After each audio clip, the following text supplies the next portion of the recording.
Hello and welcome along to the start of a brand new Christmas mini-series on the channel. This time, as you can see, with Bayer Leverkusen, we're playing the Invincible challenge and we're trying to take the side all the way to finish a league season without a defeat, to see just how good at the game we are. We're also taking on one of the FM20 Touch challenges, of course, so it gives us a chance to look at that game and to see what the challenges are like this year, as we do at least once a season on the channel. So hopefully this will be a good one. It is going to run throughout the Christmas week, 7 days, starting today at midday, every day at the same time until next Friday, and hopefully you'll enjoy it alongside our other stories, which will continue every day by Christmas Day and New Year's Day. If you are looking forward to this mini Christmas series, please do put a thumbs up on the video. Let me know before we look at the fixtures or anything how you think it will go. I think we have to play 6 more games till the end of the season, so let me know if you think we can stay unbeaten. We'll obviously look at the squad we've got at our disposal to find out just how difficult it's going to be. So hopefully the fixture list has been kind to us. We of course aren't going to find that out for a minute, but a massive thank you to everyone who continues to support the channel. If you're new, then subscribe for daily FM20 content every day at 4:30 from our 2 long-term stories. We've got the head coach, which is a journeyman story combined with the director of football challenge, and then our one club story with Dorking Wanderers, where we tried to take them to the top of English and European football. But let's go and get in through the media stuff and have a look at how the club's getting on. In today's episode, we'll have a look at the table, see what fixtures we've got left, and go and look through the squad we've got to play with. Of course, it's April, so there's no transfer window remaining, and then tomorrow we'll play the first game of the 6. So here we are, we're appointed as Bayer Leverkusen manager, 6 games to go in the season. We've got a lovely amount of money coming in as well. It looks like we're performing slightly above expectations. He said they were expected to finish 3rd in the Bundesliga. They're currently 2nd with 58 points off 28 matches, won 3 of their last 5 games. Quite often when I've done challenges like this, even off camera in the past, it seems like a lot of them are draws, so they don't perform too far above expectations. Let's skip through to the next screen though. We've set the automatic reputation level, so I think this one's continental standard. Got a good director of football reputation and a decent assistant manager too. A team that are of course steeped in history. So there's our best 11. We'll be meeting them in a moment. A lot of familiar names in there. The Bender twins are there. One of them used to play for Dortmund. The other one's been here quite a while. They've got 3 good players in central midfield. Bailey on the right wing's fantastic. And then Volland up front, a well-known striker. So plenty of good players to choose from. We've got to play entertaining football in our short spell at the club. Make sure we qualify for the Champions League. The Cup semi-final and the Champions League last 16, I've no idea if they've managed to meet that already. And then after this season, they've got a challenge for the Bundesliga title. But of course, we're not going to be worried about any of that. Here's the task in hand. We can drop as low as 3rd in the table even if we lose this game. So that just shows that we're probably not that close to the top. We're 9 points behind Leipzig, who are leading the title race. And then Bayern Munich are down in 3rd on 57. Dortmund on 52 with Schalke. That actually probably makes things a bit more difficult because they're good sides that can put 6 wins together. Augsburg are in 6th. They're never going to catch us. So the worst we can do is Europa League football. But of course we've got to try and make those Champions League spaces. So we'll find out what fixtures we've got at hand. I'm not going to worry about that yet. We'll just get the confirmation we've taken the seat. We've never managed before, of course, although we have got a good reputation, so hopefully the lads will still respect us. This is FM20 Touch though, so you can see on the left there's no dynamics or medical centre, a bit more relaxed in that sense, although the development centre and club vision's made it here, and we've got a youth intake preview immediately. So that could bring some excitement to one of the episodes as well. If it's good enough, it could warrant its own one. We've got some players out on loan and one in the last year of their contract, and why he hasn't got a new deal I don't know. 3.5-star ability, a really good central midfielder, so we'll be sorting that out if we can. I know it's not going to affect us long term in this save, but hopefully it will give him a little boost. But if we look at the youth intake preview, a good group of players coming through, 2 very handy wingers, 1 good German left winger that's caught the eye, so it looks like there's 1 or 2 standouts there actually, but generally it doesn't look like the best intake, maybe not any stars aside from that. If we look at the club vision and expectations, we're just going to accept what they've set there, and I think after looking at the table now, we're going to go and have a look at the schedule, just to see what games we've got left, how hard the challenge is going to be. So let's click on it and fingers crossed we haven't got Bayern or Leipzig, or even Dortmund I guess as well. If we look at the fixtures, we've got Leipzig and Schalke, 2 of the top 5 sides, both at home though, so that could be beneficial, and in 3 away games that are more winnable on paper. So let's just go and look at where the teams are. We've got Cologne, who are promoted last year. Where are they in the table? table, they're right in mid-table, 12th place on 33 points. I can see Frankfurt and Werder Bremen are around there too. They're just outside the relegation zone, but there are no threat of going down. Fortuna Dusseldorf, the other side, they're up in 10th place, a couple of points ahead. But look at their goal difference for mid-table there, -20. They must have taken some batterings. For us, our goal difference is fantastic, but we've drawn nearly half of our league games. 28 games played, 15 draws, 13 defeats and no losses. So it is still possible to go invincible, but my word, it's going to be a very tough task. So in terms of this challenge, we've got 3 real expectations. One of them is to finish in the top 3. That's the media expectation. The second is to finish in the Champions League spaces. That's of course the board expectation. And third and finally, we'll hope to stay unbeaten, though of course that could be over very early in the challenge. We're playing Schalke at home in the next one, which is a really difficult match, so it could all go wrong at that point, but we're not going to worry if it does. So with those things done, the last we've got to do today is meet the squad. Let's go and have a look at who the stars are. We've put them in star ability order so we can see which ones are ranked best. And we've got an injury there to Lars Bender, who's going to be out for at least a couple of games. But the stars at the top are 2 youngsters. Kai Havertz, who's an attacking midfielder. At 20 years of age, he's got 4-star ability, 5-star potential. So far, he's scored 3 goals and got 5 assists this season. He has contributed quite a lot to this team. He's quick, and this is what I like about the Leverkusen side.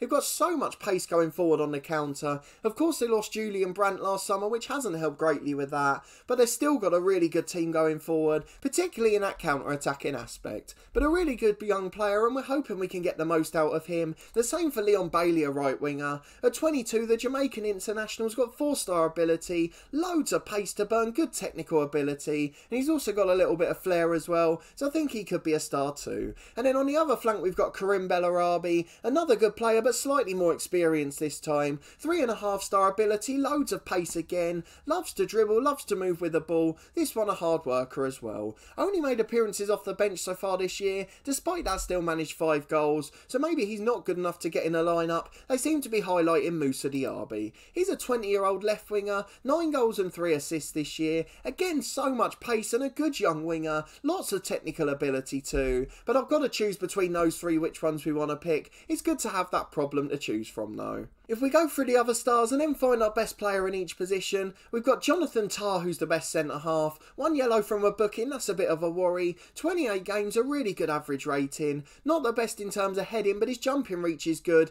And again, physically, he's absolutely monstrous. They've got so many players who are brilliant physically, and they must be such a durable side as a result. A really decent centre-half Jonathan Tah is, and he's already an international for Germany. We've got Kerem Demirbay, I think that is, a 26-year-old central midfielder.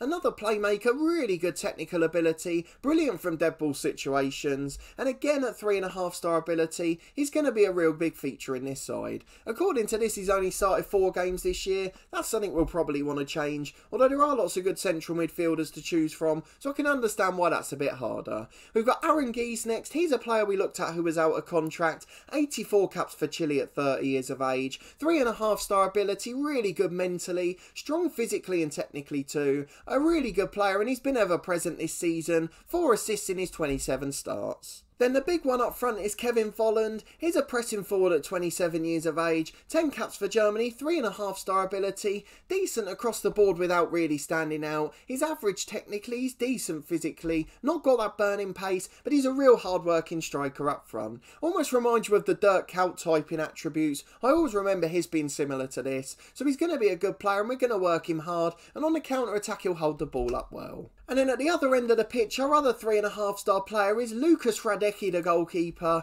a Finnish international with 57 caps, a really decent shot stopper as well, pretty average across the board aside from that, although his distribution looks absolutely excellent, and that's going to be so important for us as a counter-attacking side. He can throw or kick out with plenty of quality. 17 goals conceded so far, looks like this side's been really solid at the back, and that's despite being very attack heavy in terms of quality. They must have real solid defenders to work from from 2. So it looks like we've got 2 good right backs, the first being Mitchell Weiser, 12 under 21 caps for Germany at 25 years of age, 3-star ability and just average across the board. He's only made 6 starts in the league this year, which means first choice must be Lars Bender normally, although he's going to be injured for our first game. 23 starts, 3 assists and a goal, and he looks much more my type of player. Not quite as quick, but mentally he's fantastic, has always been a holding midfielder to me, but a really good tackler and marks well too, so he's a player that could be competent at fullback. And then on the left hand side we got Vendel. He's an under 20 international for Brazil. At 26 now, he's never made the grade at senior level, probably stuck behind the likes of Marcello,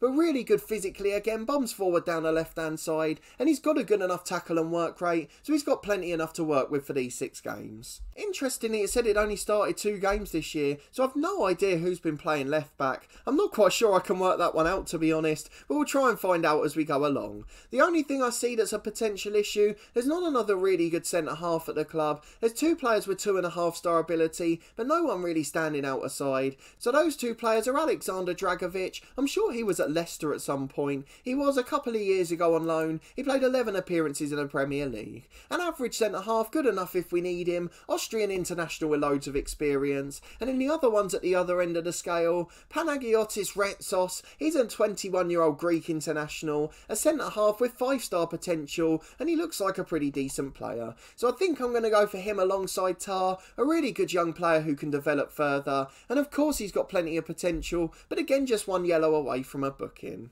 We've got a couple of other players worth looking at as well, one more with 3-star ability, 2 in fact, and they're both holding midfielders. Sven Bender, of course, the experienced twin. He's got really good mental stats as well, brilliant in the tackle and with natural fitness, so a player that we could utilise in that defensive midfield role, depending on which way we decide to play. And then the other one in that position's experienced too. I'm not going to try and pronounce that name too well. Baumgartlinger, I think it is. Julian will stick for the purpose of this series. Again, mentally very good, just like Bender, and if we need to hold on to a lead, those 2 will be trustworthy in the anchorman role. Both with good natural fitness, so they're not going to decline too quickly, and having that bit of experience helps at the club, although of course we don't have all those dynamic groups here. In terms of 2.5-star players and others that will probably feature in the first team, we've got Nadim Amiri in central midfield. He's a decent player, a good backup in the attacking positions, just in case we have a little injury crisis. And then our backup striker is another Finnish player, 35 caps, he's got a 25.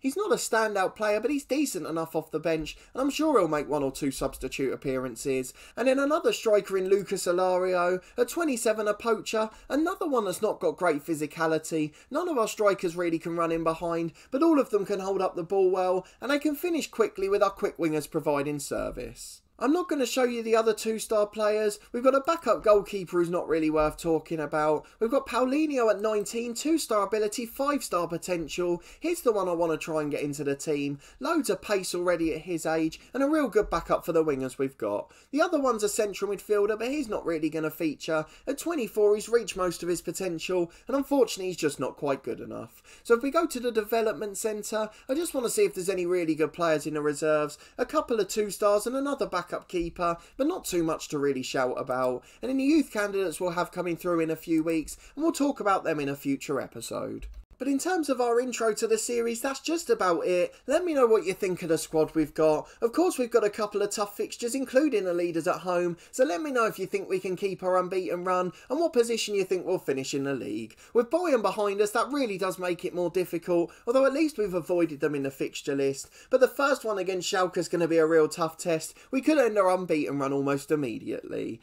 But let me know in the comments how you think we'll get on. I hope you are looking forward to the series. If you are enjoying it, please put a thumbs up on the video. We'll continue every day at midday over Christmas, and don't forget our 2 long-term stories will continue at 4:30 each day, so subscribe to the channel for daily FM20 content. If you haven't seen this version of the game before as well, let me know your thoughts on FM20 Touch. For me it looks quite slick, a bit similar to last year to be honest. The Club Vision and Development Centre have been added in though. They haven't gone the whole hog with the Medical Centre, and we haven't got the dynamics in there either. I guess they take up a lot of the time for managers, so it's just trying to streamline the game a bit. But we'll be back tomorrow for Schalke at midday. We'll be featuring each game in the episode. We'll do an in-depth look at our opposition and obviously play the game ourselves, and hopefully we'll be able to stay unbeaten for at least a couple of days, otherwise it could be a bit of a disappointing series. David Wagner, the former Huddersfield manager in charge of Schalke, so we know we've got a good man in the opposite dugout, and it really is going to be a tough test, and I hope you'll join me tomorrow to find out how we get on. But a massive thanks for watching as always, and your continued support of the channel. I hope you've made your plans and are looking forward to the festive break, and I hope it includes a bit of Football Manager content as well, and I hope to see you next time for tomorrow's game against Schalke, and in the meantime we've got our long-term story at 4:30.